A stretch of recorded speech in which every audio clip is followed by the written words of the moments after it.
আজকে আমি আমার মেনে কিচেনে অনেক রকম পিঠার আয়োজন করছি, আবার সাথে চাও আছে। তো পুরো ভিডিওটা দেখবেন। আসসালামু আলাইকুম। তো সবাই কেমন আছেন? অবশ্যই ভালো আছে। এই যে আমি এদিকে দেখো আসতে আমি ফুচকাটা ভেজে নিছি। আমার ফুচকাগুলো খুব গুলো ফুলছিল। মাটির পাতিলে যা ভাজছিলাম আর কি, মাটির কড়াই। তো পরে প্রথমে একটা ভেজে নিয়েছি, এরপরে দেখি অনেক সুন্দর হয়েছে, তো পরে আবার দুইটা ফুচকা একসাথে দিয়েছিলাম।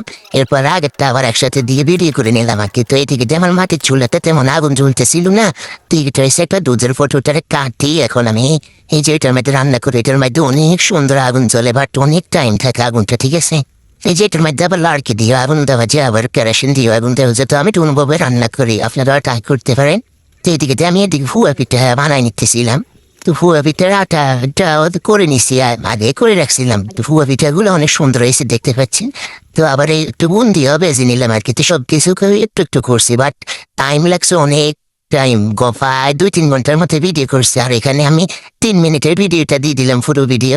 তো আমার সবকিছু যাই হোক, পিঠা নাস্তা হয়ে গেছে। এই যে এরপর এখানে চাটা বসাই দিছিলাম। সবাই বসে রয়েছে চা দেওয়ার জন্য, তো আগে চাটা বসাই দিছি। পরে আবার ওই যে সিটি পিঠাটাও বানাইছি। তো চাটা মাটির পাতিলে চা অনেক মজা ভাই, আমি আগে জানতাম না।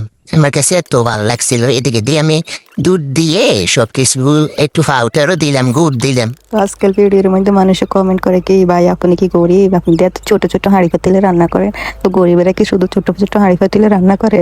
ওইটা কোন ধরনের গাদা মানুষ আমি বুঝি না। ওরা কি ইচ্ছে করে এসব কমেন্ট করে আমি বুঝি না। যে ইউটিউবে ভিডিও ছাড়লে এসব কমেন্ট করে আসে।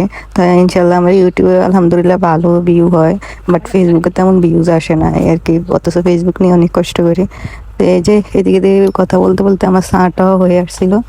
তো এখন চা পাতা দিয়ে দিবার কি উঠছিল। আমি আবার একটু গুড় দিলাম, একটু চিনি দিলাম চাটা টেস্টে বাড়ানোর জন্য আর কি।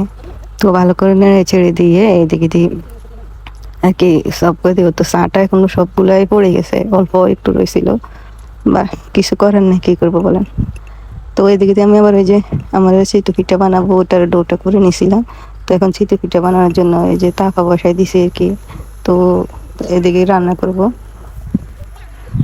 মিনি কিচেনে রান্না করতে অনেক টাইম লাগে ভাই। অনেকে বলে এটা কি রান্না করেন, আপনাদের কোনো কাজ নাই?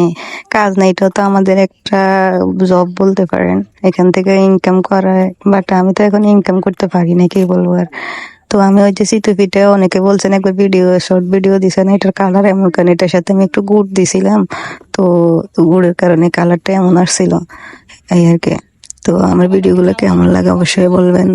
সবাই ভালো থাকবেন, আল্লাহ হাফেজ। 3 মিনিটের ভয়েস দিতে অনেক কষ্ট লাগে, বাট ভয়েস দিতেও কষ্ট আছে, আগে জানতাম না, এখন তো জানি। কি বলবো।